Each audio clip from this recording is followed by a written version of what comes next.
I'm Keegan, And I'm Nick. and this is the Shivers Report, where you get the most up-to-date real estate information. In the world.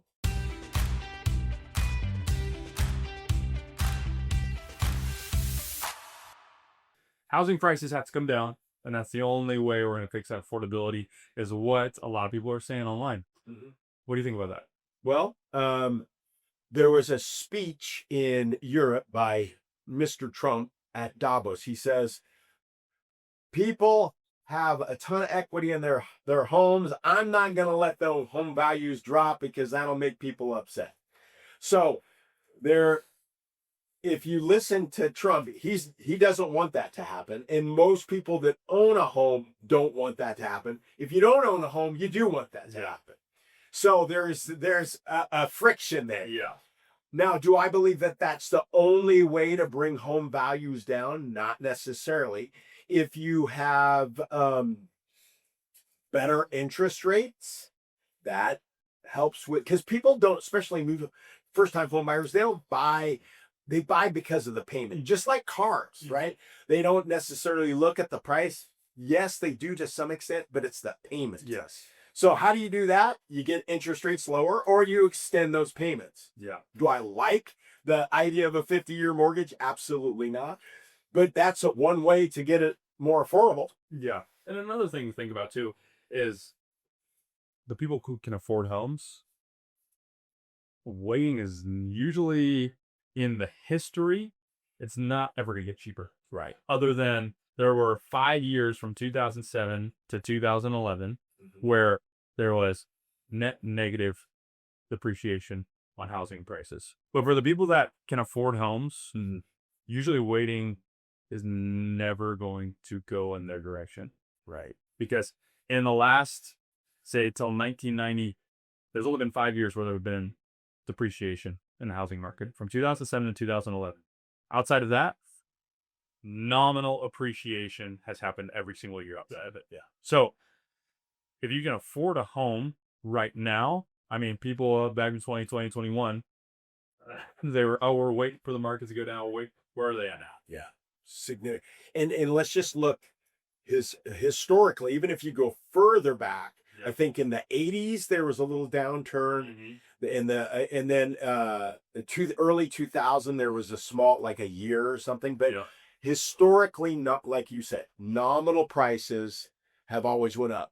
And let's right now, I think the average sales price in the US is what, 375, somewhere around there.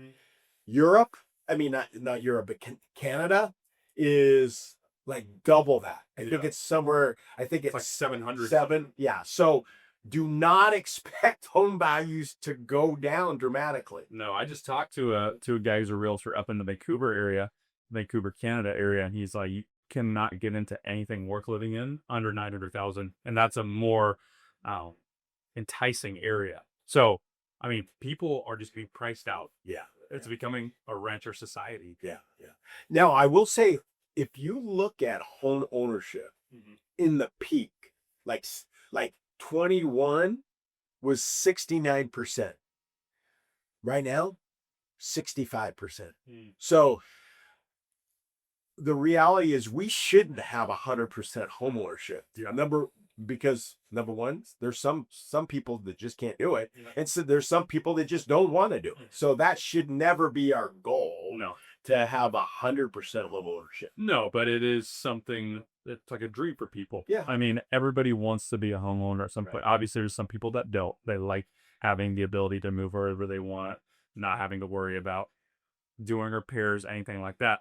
But for a lot of people, if you have a family and you're living in an area, having a home is kind of that sacred and that foundation for your family. Yeah. So how do we help them without affordability dropping down? Because on one end, there is, for some people, they want affordability and prices to go down so that they can get into property. Yeah.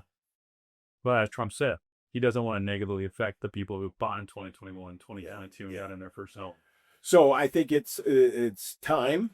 Yeah. With wages increasing. Yeah. And like right now, we are where we'll see this will be one of those times I believe we'll see nominal depreciation. Yeah. And even if you don't see nominal depreciation, comparing it to inflation, I believe over time we will get more affordable, because it's not going up that much. Yeah. Our normal appreciation of 4 to 5% is not happening nationwide. Do you think that picks back up at some point again?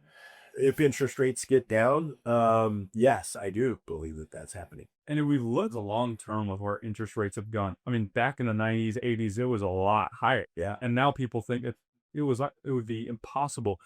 Do you think as history goes on and as we keep going forward, that interest rates will have to get lower and lower and lower and lower for the payments to make sense? Well, great question. And I think we will see a trend that 65% will go down, because I'm not a person, I don't like when the government comes in and artificially pushes the market by like slamming interest rates down. I don't really like that, Yeah. because I think it overinflates the market. Okay. So I'm more of like, hey, let's deregulate and let's get more construction going, because on the West Coast, up to 28% of the cost of construction is bureaucracy, permits, and all that. So if the average price on the West Coast is 450, that's 120,000. So if you get rid of that, then prices can come down. Yeah. Thanks for listening to this episode of the Shivers Report. Catch you next time. We're out.